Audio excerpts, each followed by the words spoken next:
Hi, everybody. We are doing a Christmas tradition today called Guyanese pork, and this is Steve's thing that he does every year. We've done it for 2 years. This will be the third year, and we really enjoy it. So I'm gonna let him take this episode and take you through the Guyanese pork. Stay tuned. Okay, Steve with the history. How you doing? I am Steve, Laura's husband. You probably seen me in some other videos before. And we're going to do, the pork is a famous Christmas gift, Christmas dish from the island of Guyana, which is my sister's departed husband, Vernon Henry. They had, he used to always fix this dish. I remember before I even came on the fire department, I'm a retired District of Columbia firefighter now. He used to always fix this dish for us. I even went to one firehouse one Christmas morning, and I remember they were preparing this dish. It was one of these Guyanese firefighters. I forgot the person's name.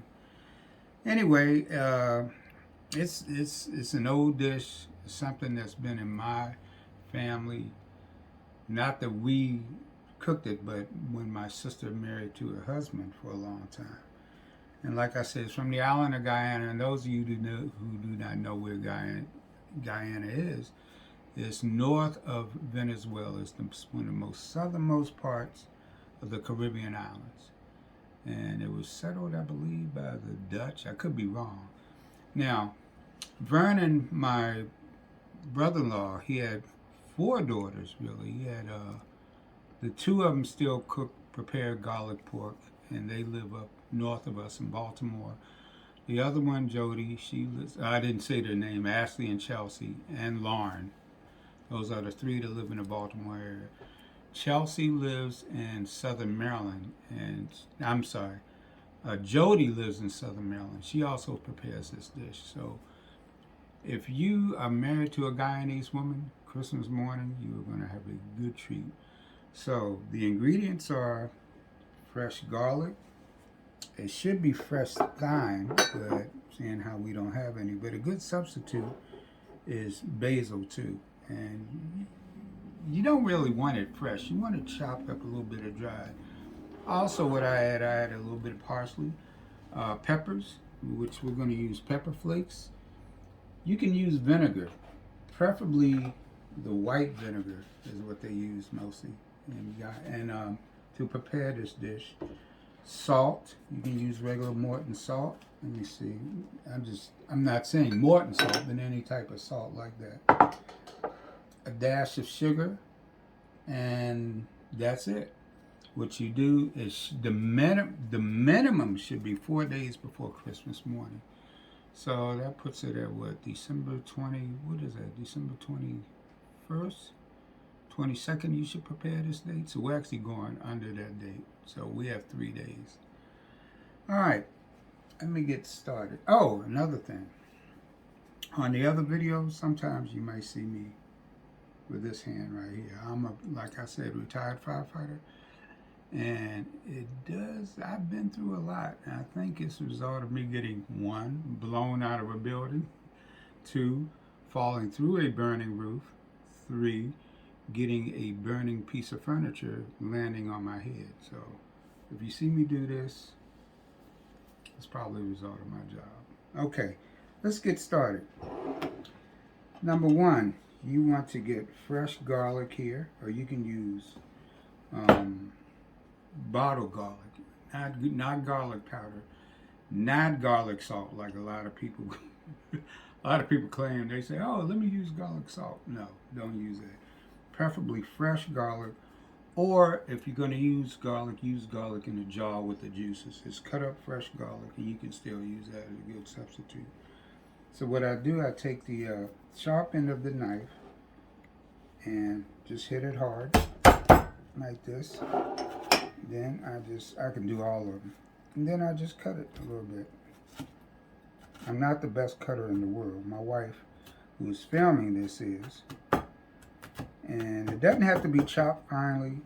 You know, a lot of people say, should it be finely chopped? No, it does not. Okay.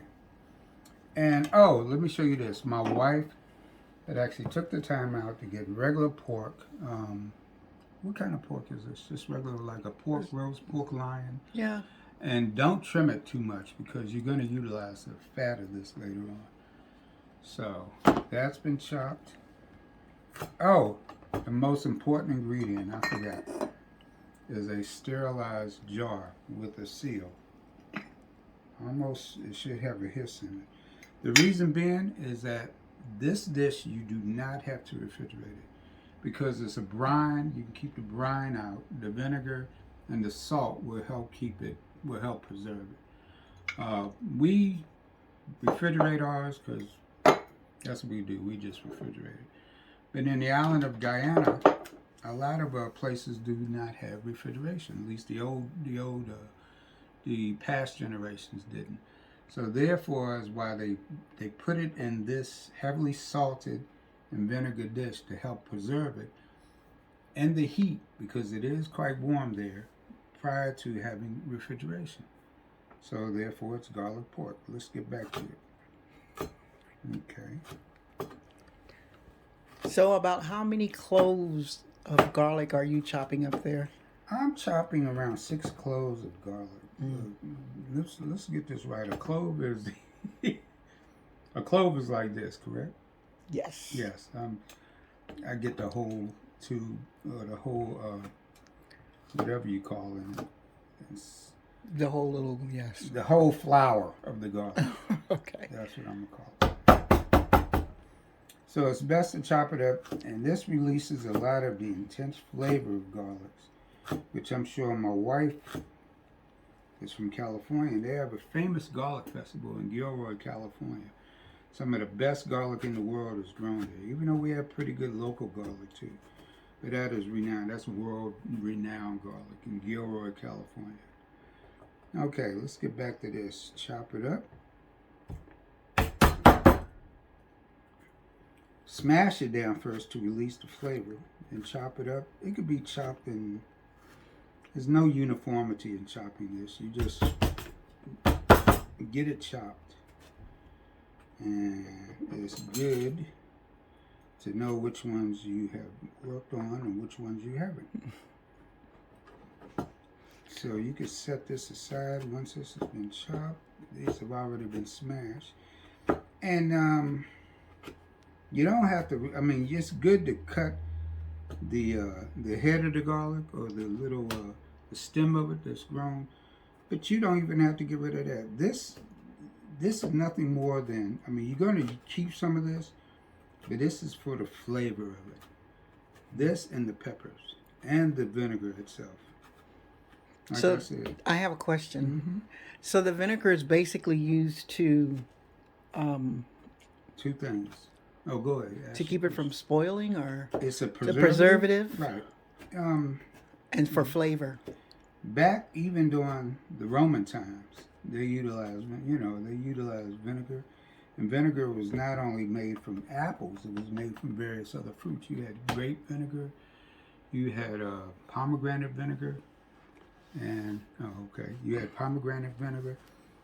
It brings out the acid. The acid acts as a preservative. So it's 2 things in this particular dish. Let me get this out of the way. It's a preservative and a flavor enhancer. It's part of the flavor. So, but the real preservative in this would be the salt. Okay. You know, when they came over here, they utilized everything in salt pork. Everything was salt. Salt this, salt that. Salt, you know, people say you're not worth your salt. Well, that's because you're not worth keeping around. And that's where that expression came from. You're not worth your salt. Salt is a very important commodity. You can trade with it. And a long time ago, salt was even more precious than gold, believe it or not. So, I'm chopping this. I am roughly chopping it. Someone from the island, who's more of a traditional Guyanese cook, they would probably look upon this and say, oh my God, you did not chop this good enough. Or I'll say it in my Guyanese accent, which is very weak. Steve, you didn't even chop this up very good. Man, what's wrong with you? Anyway, that was kind of weak, but okay. Easy now. You get this is the rosemary. I'm going to put approximately, let me take this top off here. A teaspoon. Okay. Yes. The rosemary is something I put in.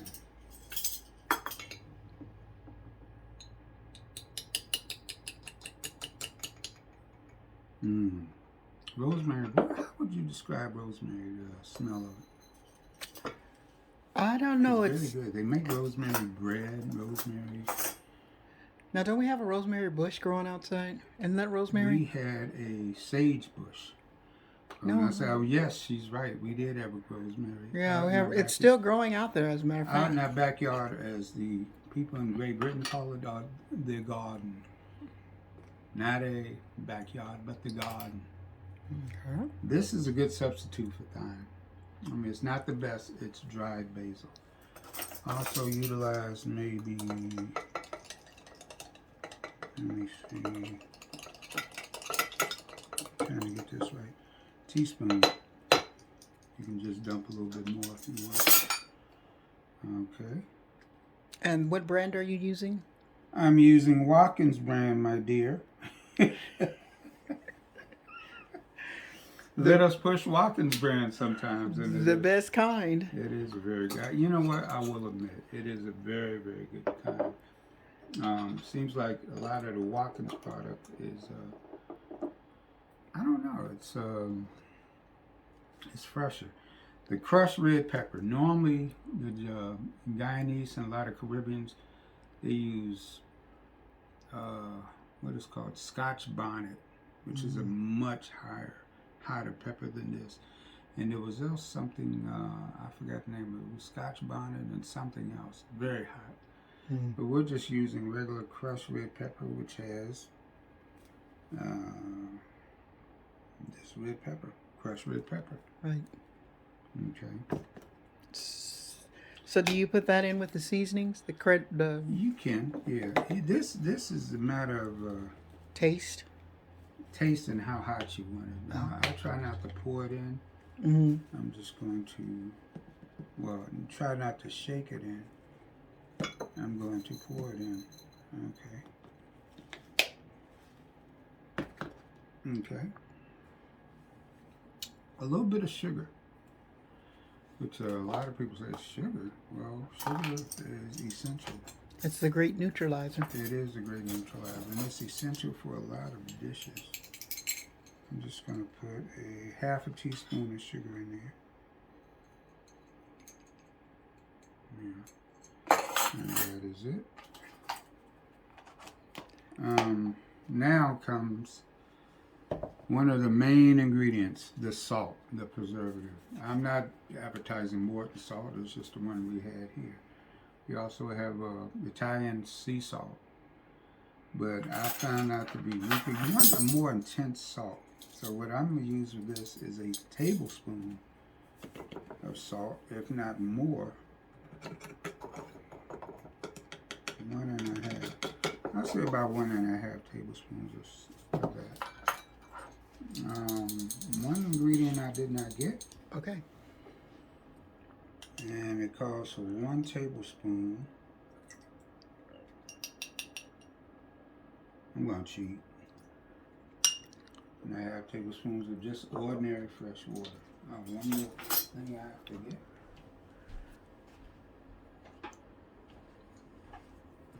Okay. Also, as you can see, I have my fire department shirt with my old logo that I worked in, Truck Company 11.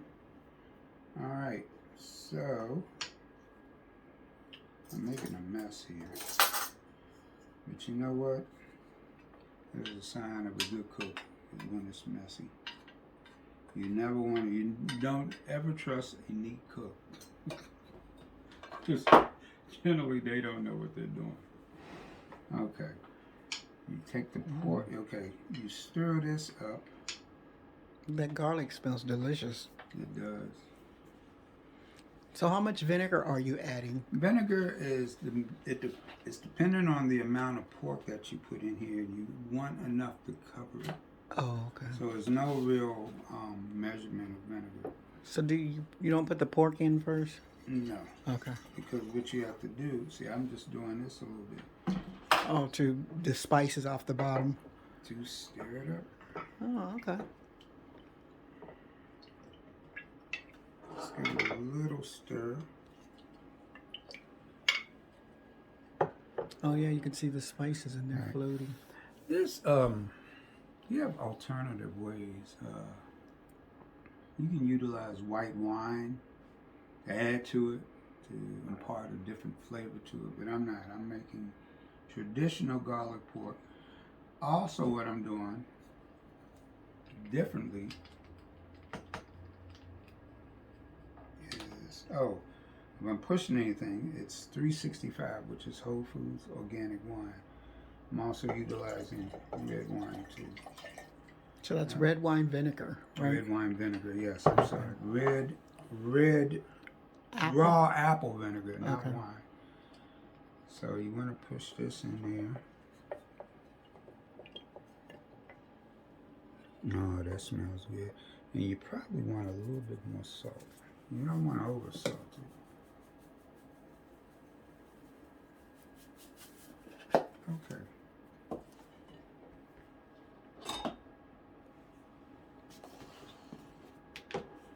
You take your,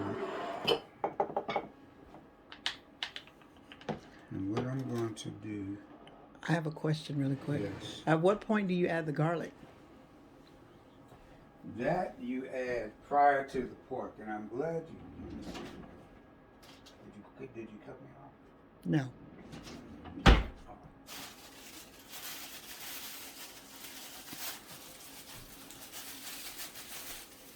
So that looks so delicious. If you could just smell this, all the seasonings that's inside of the vinegar and the garlic, it smells delicious.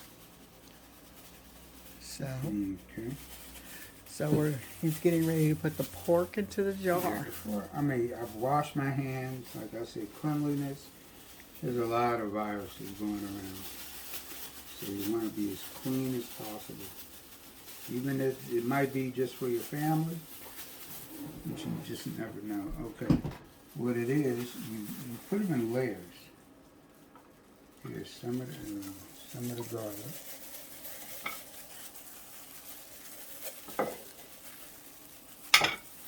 You add some of the pork.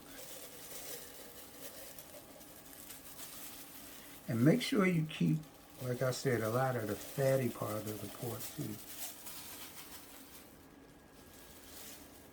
And you want to stir that around. Now granted, remember I told you this is a late start on our garlic pork. You want to do, you can do this up to 2 weeks.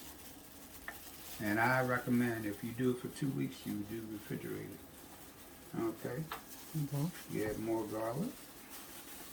You can also put a green onion in there, but along with the green pepper. But it's a festive colors of red, green, and white. Like those are the traditional Christmas colors too. Okay.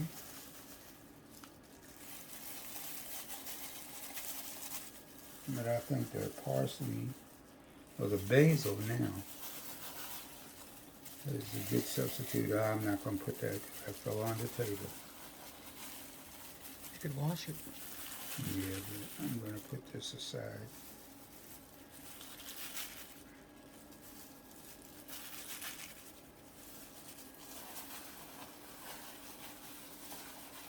Now there are garlic pork, and there's also another variation of this Jamaican garlic pork.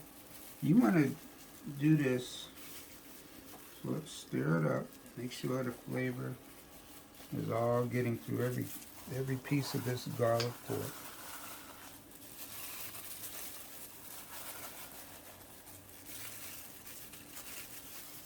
Like I say, I'll use that for something else. Okay, the other pork, rinsed it off. And you see how this is almost to the top? Oh, It looks yeah, like it it's is. pretty much packed in there. This was about maybe 2.5, close to 3 pounds, 2 pounds of pork. Finely chopped up, boneless pork. Now, before you put the top on, can I get a shot of it? Sure. Get a good shot of it. That's how it looks. It looks, the seasonings and everything in there looks very, very good. Very good. Okay. Thank you. And you seal this up. Make sure you have a sealed container. A lot of times what people do, well, you know what, a lot of times what people do, and what I'm probably going to do, I didn't show you in the video, is cut a piece of clear plastic, okay? Clear plastic. And what the clear plastic does, you want to put it on tight around here, and then you could seal it up that way. So doesn't that jar have a clear, like a seal on it? It does have a seal, but you want to make sure you get a very good seal. Okay. So what I can do on this particular jar later on is either put the clear plastic tightly around it, seal it, or I can refrigerate it. Yeah. I'm going to refrigerate it. Takes a lot of work out. Okay. So what I need for you to do is, what is it again? Those 3 words? Cooking and exploring We're cooking and exploring with Smitty. with Smitty, and she wants you to Like, Like, share, and subscribe. So like, share, and subscribe. Feliz Navidad, Merry Christmas, and we'll see you Christmas morning when we prepare this. Bye-bye. Okay, I'm starting the video for the garlic pork. It's been marinating in the refrigerator. Let me show you. And it's all ready to go. On this Christmas morning, we're having garlic pork and grits And bread. You're supposed and to have biscuits. bread. We're having an Americanized version of it. You can take any bread, and you can, once you finish the garlic pork, you can put the bread in the juices and let them soak that up and then brown it that way. No, thank you. No, that's the way you're supposed to do it. That's tradition. All right. I put a little bit of oil. I have a cast iron skillet. So I'm just gonna, just a little bit. Normally I use olive oil, but I'm using vegetable oil today. Or canola oil, it doesn't matter. Make sure your pan is preheated. Do not put this into a cold pan. A little bit of that. Don't get a slider spoon. Get a regular spoon because you want the juices in there. Now this is probably the mildest garlic pork that I'm going to have. So what you do, you just simply scoop it out.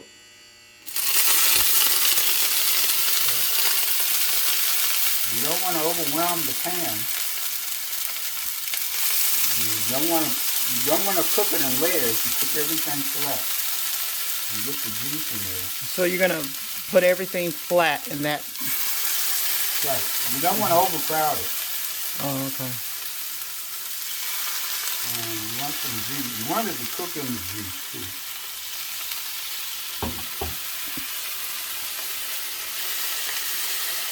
Pour the pan up.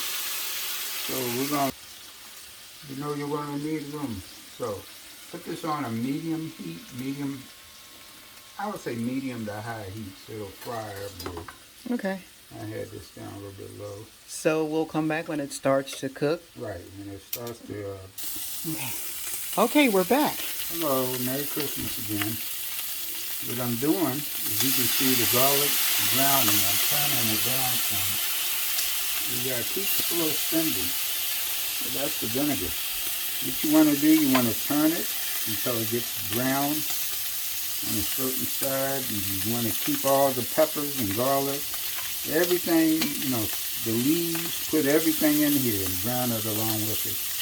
Yeah, you can get a close-up of what it looks like. You don't want to overcook it. Well, you can't really overcook it. So, see what I'm doing? And try not to get a fork. Doesn't have any browning on it. Just turn it over. And make it nice and crispy. Flavor, the more flavorful it gets. Okay, so we'll come back to you when this breakfast is ready.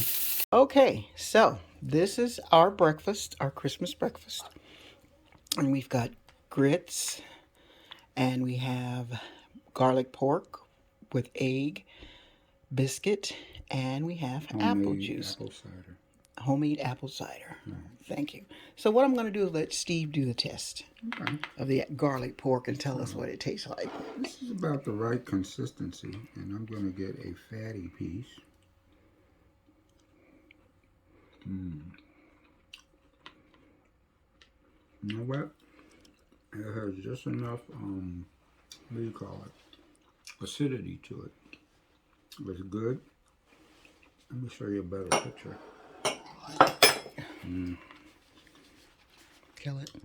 The garlic pork, and then you sop it on the bread and you brown the bread. But we're not going to do it that way. My brother-in-law, he used to have grits and eggs, orange juice, coffee, whatever. And that's how I remember.